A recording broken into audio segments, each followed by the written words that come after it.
दिल्ली विस्फोरण कांडेर 5 दिनेर माथाय डॉक्टर मडिউল निये सामने एलो चांचल्यकर तथ्य। এই যে দিল্লি বিস্ফোরণের মূল চাই ডক্টর রাথোর সে লুকিয়ে রয়েছে আফগানিস্তানে। কিভাবে সে আফগানিস্তানে গেল? চিকিৎসক মুজাফফর রাথোর ডক্টর মডিউলের মাথা বলে খবর। ভারতে বিস্ফোরণ ঘটনার আগেই সম্ভবত সে আফগানিস্তানে গা ঢাকা দিয়েছে। গত 22শে আগস্ট দুবাই হয়ে আফগানিস্তান যায় মুজাফফর। খবর সূত্রে আফগানিস্তানের হেলমন্দ বা কুনার প্রদেশে গা ঢাকা দিতে পারে মুজাফফর। গোয়েন্দাদের এমনই সন্দেহ। দিল্লিতে হামলার আগে ধৃত আদিলের ভাই মুজাফফর আত্মঘাতী জঙ্গি হামলা ট্রেনিং নিতে আগেই আফগানিস্তানে গিয়েছিল মুজাফফর। খবর সূত্রে জৈশ কমান্ডার মাসুদ আজহারের ভাইয়ের নির্দেশে আফগানিস্তানে যায় মুজাফফর। বিস্ফোরণ কাণ্ডের সঙ্গে জড়িত 3 পাক হ্যান্ডলারও খবর সূত্রে। আর এই মুজাফফর রাথোরই হচ্ছে ডক্টর মডিউলের মাথা, এমনটাই খবর।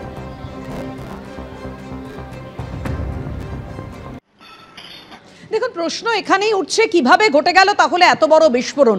যে বিস্ফোরক ফরিদাবাদ থেকে উদ্ধার করা হয়েছিল এবং থানায় মজুত করা হয়েছিল সেই অ্যামোনিয়াম নাইট্রেটই প্রাণ কেড়ে নিল 9 জনের। একেবারে সেই থানা থেকে সামনে থেকে রয়েছেন আমাদের প্রতিনিধি আসিফ কুরেশি, তিনি গোটা প্রতিবেদন তুলে ধরেছেন। কি অবস্থা দেখুন সেখানকার বিস্ফোরণের পর।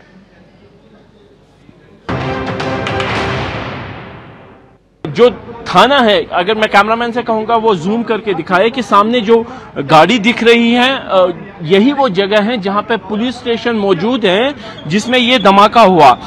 जो जांच अधिकारी थे हमारे पास जो जानकारी दी है उनका ये कहना है कि जिस समय ये धमाका हुआ उस समय फॉरेंसिक टीम के जो लोग मौजूद थे, जिला प्रशासन के लोग जिनमें तहसीलदार, नायब तहसीलदार, उनकी टीम और जम्मू कश्मीर पुलिस के जो अधिकारी और जवान थे वो यहाँ पे मौजूद थे। कुछ लोगों के शव बिल्कुल जो है क्षत-विक्षत यानी टुकड़े टुकड़े हो गए हैं और उनकी पहचान करना जो होगा वो मुश्किल होगा। उसके लिए डीएनए जांच की भी जरूरत पड़ सकती है। रात भर सड़क के रास्ते ट्रैवल करके डीजीपी और अन्य वरिष्ठ अधिकारी कश्मीर पहुंचे हैं और वो इस समय थाने के अंदर ही मौजूद है और जो जांच है वो ले रहे हैं। आप देख सकते हैं कि डीजीपी की गाड़ी जो है वो निकल रही है। ये डीजीपी की गाड़ी है, डीजीपी इस गाड़ी में ही मौजूद है। आप देख सकते हैं ये नलिन प्रभात हैं, फोन पे बात कर रहे हैं और यहाँ से निकल गए हैं। अब जो पुलिस के अन्य अधिकारी जो है ये इसमें एडीजी जावेद गिलानी, जो ये गाड़ी में जो सीआईडी चीफ नीतीश कुमार और अन्य जो अधिकारी हैं वो यहाँ से अब जो है वो निकल रहे हैं नौगाम पुलिस स्टेशन में अधिकारियों से जो इस धमाके के बाबत जानकारी हासिल करने के। लेकिन आप देख सकते हैं कि जो पूरे जम्मू कश्मीर पुलिस का टॉप ब्रास था वो इस समय नौगाम पुलिस स्टेशन में ही मौजूद था और जिस तरीके से ये धमाका हुआ इस बाबत जो जानकारी है वो हासिल करके वो अब यहाँ से निकले हैं और माना यही जा रहा है कि वो अब जख्मियों को देखने के लिए अस्पताल जाएंगे। माना यही जा रहा है कि जो धमाका है वो उसी एक्सप्लोजिव को हैंडल करते समय हुआ है जो फरीदाबाद से यहाँ लाया गया था। यानी अमोनियम नाइट्रेट का जो एक्सप्लोजिव था वो उसके नमूने लिए जा रहे थे ताकि उनको साक्ष्य के तौर पर भी इस्तेमाल किया जा सके और फिर जो लीगल फॉर्मेलिटीज हैं उनको सबूत के तौर पर सील किया जाए। इसके लिए मैजिस्ट्रेट जो है वो मौके पर मौजूद था क्योंकि मैजिस्ट्रेट की निगरानी में ही ये सैंपल्स उठाए जा रहे थे।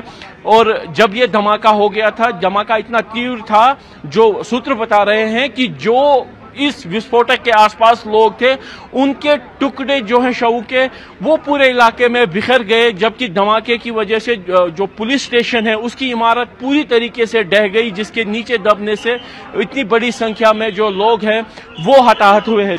काफी बड़ी एक घटना ये हो चुकी है क्योंकि पहले जिस तरीके से दिल्ली में विस्फोटक जो है जब्त किया जाता है, दिल्ली में धमाका होता है और अब उसी धमाके जो एक्सप्लोजिव मटेरियल को कश्मीर लाया जाता है ताकि उस जांच को आगे बढ़ाया जा सके।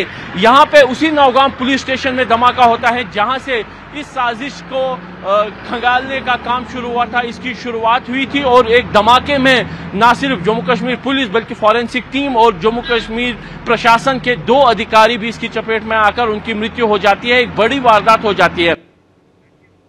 বিস্ফোরণের তীব্রতা এতটাই ছিল যে এলাকা কেঁপে ওঠে, দেহাংশ অনেকটা দূরে গিয়ে ছিটকে পড়ে এবং পার্শ্ববর্তী এলাকাও ক্ষতিগ্রস্ত হয়।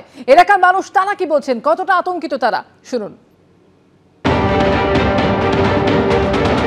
पुलिस स्टेशन नौगांव में धमाका हो गया, तो वो जो बाहर से वो लाया गया था उसका वो एक्सपेरिमेंट कर रहे थे कुछ और पैकिंग कर रहे थे। उस सिलसिले में इसको भी बुलाया गया था, तो उधर वो मजिस्ट्रेट के सामने और पुलिसकर्मियों के सामने वो धमाका हो गया अचानक, तो उस वजह से उन पुलिसकर्मियों के साथ ये भी शहीद हो गए। বৃহস্পতিবারই দলত্যাগ বিরোধী আইনে মুকুল রায়ের বিধায়ক পদ খারিজ করে দিয়েছে কলকাতা হাইকোর্ট। এই প্রেক্ষাপটে আরও 4 বিধায়কের বিরুদ্ধে দলত্যাগ বিরোধী আইন প্রয়োগ করে আদালতে যাওয়ার কথা ঘোষণা করলেন শুভেন্দু অধিকারী। যদিও বিরোধী দলনেতার আদালতে দ্বারস্থ হওয়ার হুঁশিয়ারিকে গুরুত্ব দিতে নারাজ তৃণমূল। বৃহস্পতিবার শুভেন্দু অধিকারীর করা মামলায় ঐতিহাসিক রায় দিয়েছে কলকাতা হাইকোর্ট। দলত্যাগ বিরোধী আইনে মুকুল রায়ের বিধায়ক পদ খারিজ করে দিয়েছে ডিভিশন বেঞ্চ।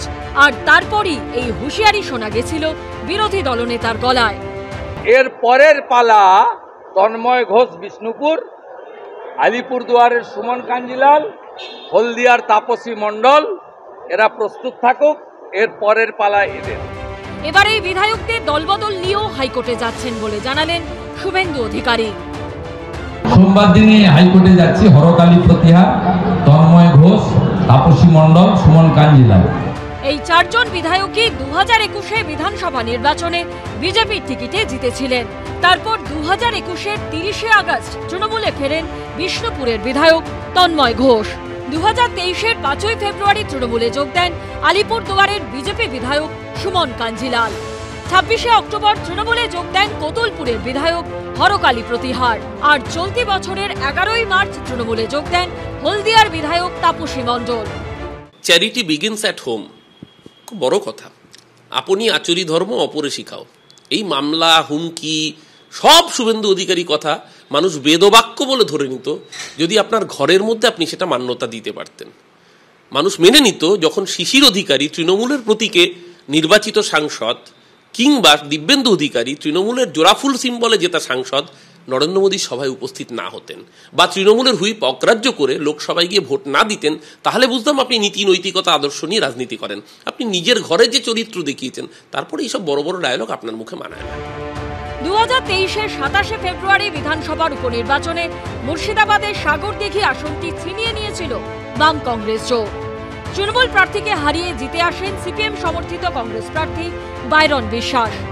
সারা রাজ্যে চর্চায় উঠে আসে সাগরদিঘি মডেল। কিন্তু এর 3 মাসের মধ্যেই কংগ্রেস ছেড়ে অভিষেক বন্দ্যোপাধ্যায়ের হাত ধরে তৃণমূলে যোগ দেন বাইরন বিশ্বাস। তবে কংগ্রেসের টিকিটে জেতা বিধায়ক পদটি তিনি ছাড়েননি। এই প্রেক্ষাপটে কংগ্রেসকেও বাইরন বিশ্বাসের বিরুদ্ধে আদালতে যাওয়ার ডাক দিয়েছেন শুভেন্দু অধিকারী। কংগ্রেসকে বলবো, যদি তৃণমূলের বি টিম হয়ে গিয়ে থাকেন আলাদা কথা, নইলে আপনারাও বাইরন বিশ্বাসের বিরুদ্ধে যান। যদি সত্যিকারে লড়তে চান, আপনারাও বিজেপিকে ফলো করুন। কয়েক মাস পরে এই রাজ্যে বিধানসভা ভোট, তার আগে দলত্যাগ নিয়ে লড়াই তুঙ্গে। বিটন চক্রবর্তী ও অনির্বাণ বিশ্বাসের রিপোর্ট, এবিপি আনন্দ।